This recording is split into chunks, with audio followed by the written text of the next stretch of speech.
मध्य प्रदेश में विधानसभा चुनाव का अब शोर थम गया है। चुनाव प्रचार में अब ये कांग्रेस और भाजपा के तमाम दिग्गजों ने पूरी ताकत झोंकी और इस पर बात करने के लिए हमारे साथ में कांग्रेस मीडिया विभाग के राष्ट्रीय अध्यक्ष पवन खेरा साहब हैं।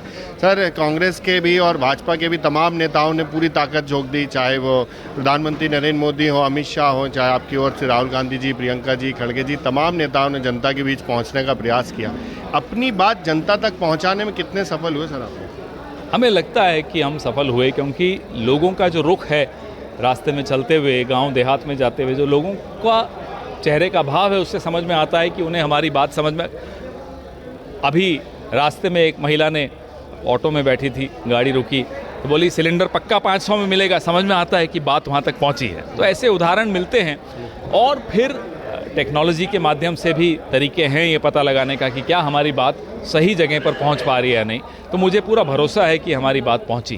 सर, आप लोग वचन पत्र लेकर आए, भारतीय जनता पार्टी संकल्प पत्र लेकर आई है, जनता के बीच पहुंचकर अपनी अपनी योजनाएं भी बताई जा रही हैं। क्या लगता है सबसे ज़्यादा कौन सी योजना प्रभावी होगी जो जनता को आकर्षित करेगी? मुझे लगता है कि किसान और नौजवान और महिला, ये 3 लोगों को जो टारगेटेड योजनाएं हमारी हैं, जो संकल्प, जो वचन हमारे हैं, वो लोगों को बहुत कारगर साबित होंगे।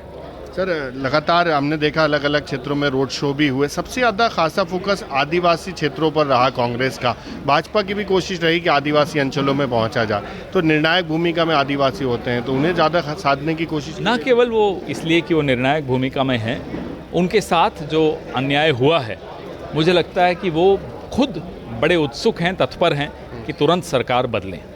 सर, चुनाव प्रचार थम गया है तो ज़्यादातर सोशल मीडिया का अब खासा इस्तेमाल देखने को मिलेगा और आप पब्लिसिटी डिपार्टमेंट्स और इसके मीडिया डिपार्टमेंट के आगे की क्या रणनीति है? जितना हो सके हमारी पहुंच कैसे बढ़ाई जाए, कहाँ कैसे सुदूर गांवों में, देहातों में भी हम अपने संदेश को पहुंचा सकें। मल्लिकार्जुन खड़गे जी के संदेश को, राहुल गांधी जी के संदेश को, प्रियंका जी के संदेश को कैसे पहुंचाएं, ये एक चुनौती है जिसको हम कोशिश करेंगे कि हासिल कर सकें। सर, ये कहा जा रहा था कि हर बार का जो चुनाव 2018 के मुकाबले 23 का चुनाव बड़ा दिलचस्प रहा। जैसे ज्योतिरादित्य सिंधिया हो तो वो भाजपा में, पहले कांग्रेस में थे और ऐसा बड़ा दल बदल भी देखने को मिला था। तो कितना बदलाव इस बार के चुनाव में आप देख रहे हैं? मुझे लगता है ये चुनाव ज़्यादा स्थिर रहा, सब एक होकर लड़े। ये बहुत बड़ा फर्क 18 और 23 में दिख रहा है। ठीक, तो ये थे हमारे साथ में पवन खेरा जी, जो कांग्रेस के मीडिया डिपार्टमेंट के राष्ट्रीय अध्यक्ष हैं और उनका यही कहना है कि चुनाव प्रचार में तो पूरी ताकत झोंकी है, जनता के बीच पहुंचकर अपनी बात पहुंचाने का भी प्रयास किया है और जनता इनकी बात को मानेगी, ऐसा इनका दावा। लेकिन देखना यही होगा कि इनके दावों में कितनी सच्चाई हो और ये चुनावी परिणाम क्या कुछ होंगे। भोपाल से TV9 मध्य प्रदेश छत्तीसगढ़ के लिए आमिर खान।